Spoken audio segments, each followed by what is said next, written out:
आपण मैंने केमती अच्छा मुझे आशा करुँच आप बहुत भल थे। तो फ्रेंड्स आ गोटे नुआ ब्लॉग में आपण मानक स्वागत करुच्ची मो मनोज। तो फ्रेंड्स आपण मैंने देखुं इंडियन ट्रैवल मनोज। तो फ्रेंड्स आज जो ब्लॉग टी मुझे आपको बनैबी तो कर्नाटक सबुठारु बड़ गार्डन जहाँकि लालबाग बोटानिकल गार्डन। तो फ्रेंड्स जो बोटानिकल गार्डन जहाँ हिस्ट्री मुझे आपको कहबी ता सहित आपण मैंने देखु। चलते फ्रेंड्स वीडियो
तो फ्रेंड्स ये आपण मानक मिल जाव एमती किसी पार्क। तो आपण मैंने सहित देखिपर बहुत प्रकार गछ एवं बहुत बड़ लेक मिल जाव।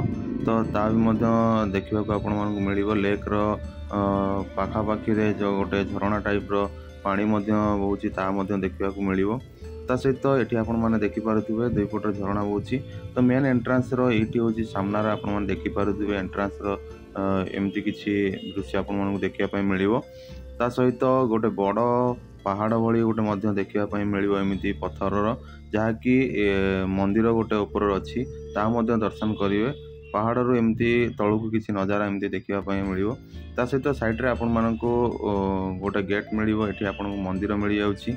जो ये गेट टी मिल गेट भी गोटे पार्क भीतर रोची बनसाई पार्क ता भीतर दर्शन करें। ता सहित धीरे धीरे आगू बढ़ला एमती किसी गछ आपण मानक मिल जहाँकि आपण मानक एठी 200 ରୁ 300 वर्ष पुराना गछ भी आपण मानक देखा मिल। विभिन्न प्रकार गछ आपण मानक देखा मिल। ता सहित आपण मानक काठरे बा गछर तैयारी होइतिबा किछि स्टैच्यू मूर्ति आपण मानक देखा मिल। ता सहित आपण माने एठी बहुत बड़ विराट बड़ एक ग्लास बिल्डिंग जोटा कि आपण मानक देखा मिल जहाँकि गार्डन सुंदरता को आहरी अधिक अनेक सुंदर बढ़ाई थाए ए ग्लास बिल्डिंग। ता सहित आपण माने ग्लास बिल्डिंग देखा साथे साथे ता सहित साइड रे आपण मानक एमती किछि गछ आपण मानक मिल। ता सहित विभिन्न प्रकार फूलर गछ विभिन्न प्रकार गार्डन गछ एमती आपण मानक देखा मिल। ता सहित आपण मानक गछर हाथी भालू एमती आपण मानक चित्र भी देखा मिल। बहुत सुंदर भाव में गछ को देखुं काटिकी एमती भी बनई। ता सहित आपण को एठी पानी वाटरफॉल भी आपण मानक मिल जाव जहाँकि पानी ऊपर को उठिबो खसिबो। ता सहित आपण मानक ये रास्ता रे गला बेले साइड रे जो गछ सब रोची विभिन्न प्रकार फूल गछ फल गछ ता सहित एमती किसी गोटे छोट बिल्डिंग टे मिल जहाँकि आपण माने सेठी रेस्ट करि परिबे विभिन्न प्रकार फोटो मध्य उठै परिबे। ता सहित आपण मानक एठी बहुत सुंदर छोट छोट फूल कतुरु आरंभ करी फल गछ पर्यंत सबु प्रकार आपण माने देखा मिल एठी। ता सहित सुंदरता लेक मध्य गोटे रोची जहाँकि विराट बड़ लेक जहाँकि तार आहुरी अनेक सुंदर आपण मानक देखार मिल। आपण मानक मु कहि दउची बेंगलोर रु आपण को लालबाग 5 किलोमीटर 5 to 6 किलोमीटर रहिबो। तो आपण माने शांतिनगर रे लालबाग रोची तो आपण माने आसिक मध्य सेठी दर्शन करि परिबे। तो यार एंट्री फीस जो रोची 30 टंका जनका गाड़ी जदि आणुछन 10 टंका रु 20 टंका पार्किंग करिया पई मिलिबो।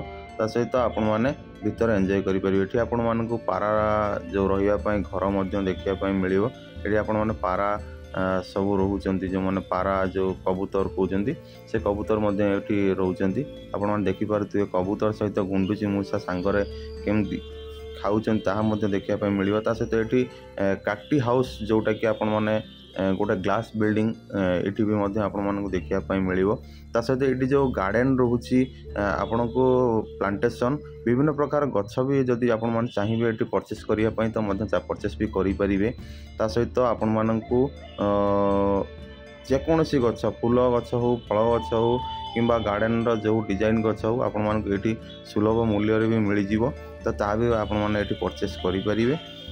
चलन फ्रेंड्स रही बाय बाय।